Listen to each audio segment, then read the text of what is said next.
Right now, your grocery store shelves look completely normal. Maybe a little sparse in some aisles, but nothing that would make you think twice. Nothing alarming.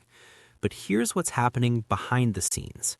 Droughts are wiping out crops across multiple continents. The U.S. cattle herd has dropped to its lowest level in decades. Supply chains that were already fragile are being pushed to their breaking point. And the USDA is projecting price increases of up to 40% on some grocery items in 2026. That's not a rumor, that's an official government forecast. And the families who are going to feel it the least are already quietly filling their pantries. Not with panic, not with chaos, with a very specific list of everyday foods that most Americans completely overlook. In this video, we're walking through all 11 of them. We'll cover exactly why each one matters, how to store it properly, and how to use it to keep your family eating well no matter what happens to prices or supply chains. Stay until the end because the last category we cover is the one most people never think about, and it could be the difference between a pantry that lasts 3 weeks and one that lasts 3 years.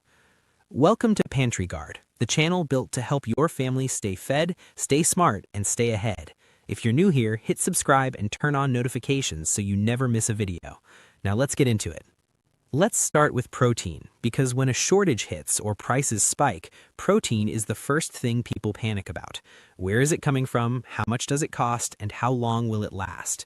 The families who've already solved that problem have these 4 things stocked and ready, and the window to get them at today's prices is closing faster than most people realize. First up is something that's been sitting in your cabinet since childhood: peanut butter. Most people think of it as a kid's food, a sandwich spread, something you grab without thinking.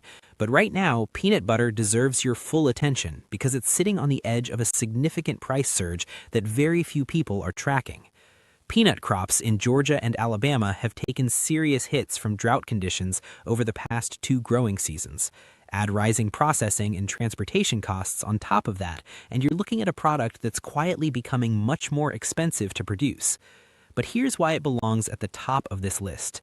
2 tablespoons of peanut butter gives you 190 calories and 8 grams of protein. That ratio of caloric density to cost is almost unbeatable in any grocery store. It keeps you full, it requires no cooking, it pairs with dozens of foods, and stored correctly, it lasts a long time. When it comes to storage, natural peanut butter actually holds up better than conventional. Conventional peanut butter contains stabilizers that can cause the oils to go rancid faster over time. And there is a simple trick for dealing with the oil separation in natural peanut butter. Just store the jar upside down.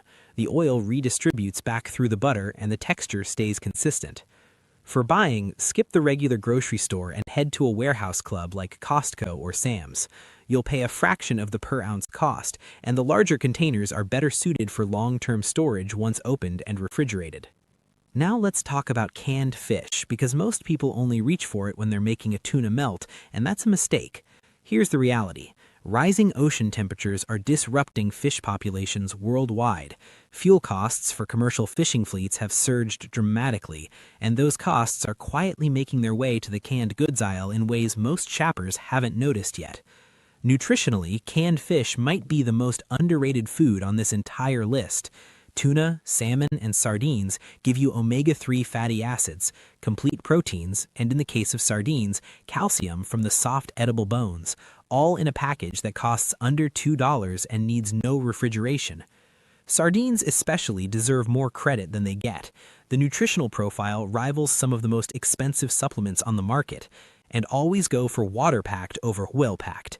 Water-packed gives you longer shelf life, lower cost, and more flexibility when you're cooking with it. Here's something else worth knowing. Canned fish is fully cooked before it ever goes into the can. You can open it and eat it directly. No power, no stove, no prep required.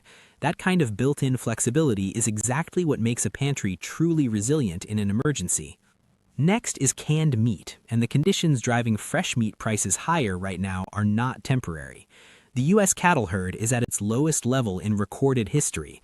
Ranchers have been selling off their herds for years due to drought and rising feed costs, and rebuilding those herds takes years. Bird flu has swept through commercial poultry operations at record scale, and pork has its own set of cost pressures. What this means practically is that fresh meat is going to keep getting more expensive, and in some disruption scenarios, it may not be consistently available. Canned chicken is the most versatile option. You can use it in pasta, soups, tacos, casseroles, or eat it straight from the can. Canned beef works well in hearty meals. Salmon pouches give you a lighter option with a strong omega-3 profile. One simple tip when you open canned meat, rinse it briefly underwater. It cuts down on sodium and removes any metallic taste. And always mark the purchase date on every can so you can rotate through older stock first. The last protein source in this section is one of the oldest foods in human history, and probably the most economically powerful item on this entire list: dried beans and lentils. This is just math. A single pound of black beans contains as much protein as roughly $12 worth of ground beef, and that pound of beans costs $1 to... That difference becomes even more significant as meat prices keep climbing. Black beans are the most nutrient-dense choice, packed with antioxidants alongside protein and fiber. Red lentils cook faster than almost any other legume, no soaking required, ready in about 20 minutes, which makes them ideal when fuel conservation matters. Chickpeas are the most versatile, working as a protein addition to salads and soups, or as a base for snacks. For storage, food-grade buckets with gamma seal lids are the gold standard. Stored this way in a cool, dry environment, dried beans can last up to 20 years. Toss a few bay leaves inside the bucket. They act as a natural pest deterrent without affecting the flavor at all. And soak your beans in salted water before cooking. It breaks down compounds that cause digestive discomfort and produces a better tasting result. Now that your protein foundation is covered, let's talk about the foods that actually turn a bare pantry into a real kitchen. These are the staples that multiply your meals and transform simple proteins into full, satisfying dinners. Without this category, you have ingredients. With it, you have an actual food system. Starting with canned tomato products. Most people take canned tomatoes for granted, but right now there's a time-sensitive reason to pay attention. California produces the vast majority of processed tomatoes in the United States. Severe climate events have wiped out close to a quarter of the state's tomato harvest in recent seasons. Price increases of around 35% are being forecast for canned tomato products, but many stores haven't updated their shelf prices yet. That gap is a window of opportunity that won't stay open long. One can of crushed tomatoes is the foundation of a soup, a pasta sauce, a chili, a curry, or a braising liquid. It's one of the most versatile ingredients in any cuisine on earth, and the store brand version is functionally identical to the name brand. The tomatoes come from the same processors. The only difference is the label and the price. For storage, keep cans in a cool, dark location away from temperature swings. Properly stored canned tomatoes can last up to 5 years. Buy in case quantities when you find a sale and stack them deep. Now pasta. Wheat futures have climbed 40% in recent trading periods, and what happens to wheat futures eventually happens to pasta prices at the grocery store. The delay is usually a few months, which means that window is already narrowing. Here's something most people don't know about pasta. The printed date on the box is a quality date, not a safety date. Pasta doesn't expire in any meaningful sense.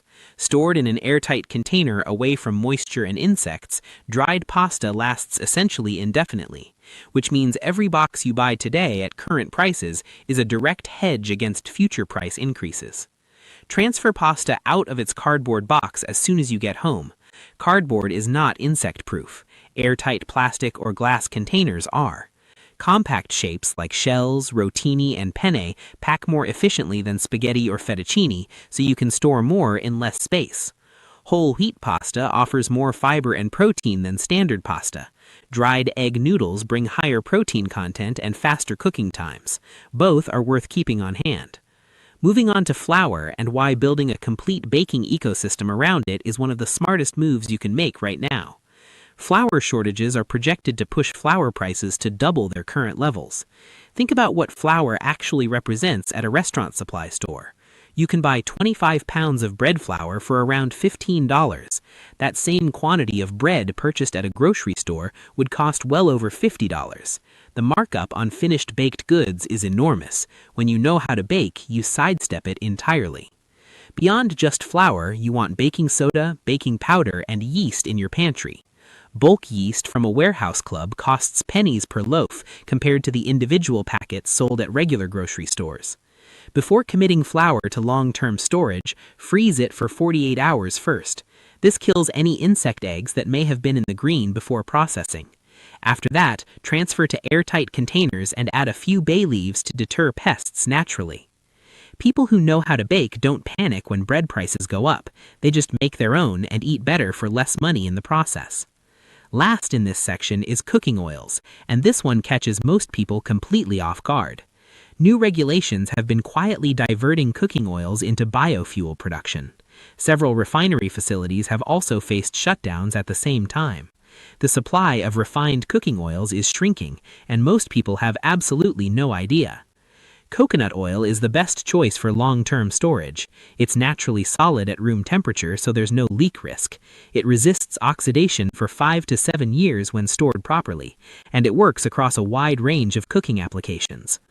Avocado oil is the second strong choice, with a smoke point of 520 degrees Fahrenheit, higher than almost any other cooking oil, which means it handles high-heat cooking without breaking down.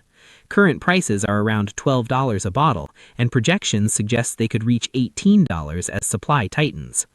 One important storage tip: buy oils in smaller bottles rather than large containers. Every time you open a bottle, oxygen enters and begins the oxidation process. A smaller bottle gets used before that causes quality problems. And keep oils away from the stove. Heat and light degrade oil faster than anything else. A cool pantry shelf away from the range is where they belong. Here's the category that separates a 3-week pantry from a 3-year pantry.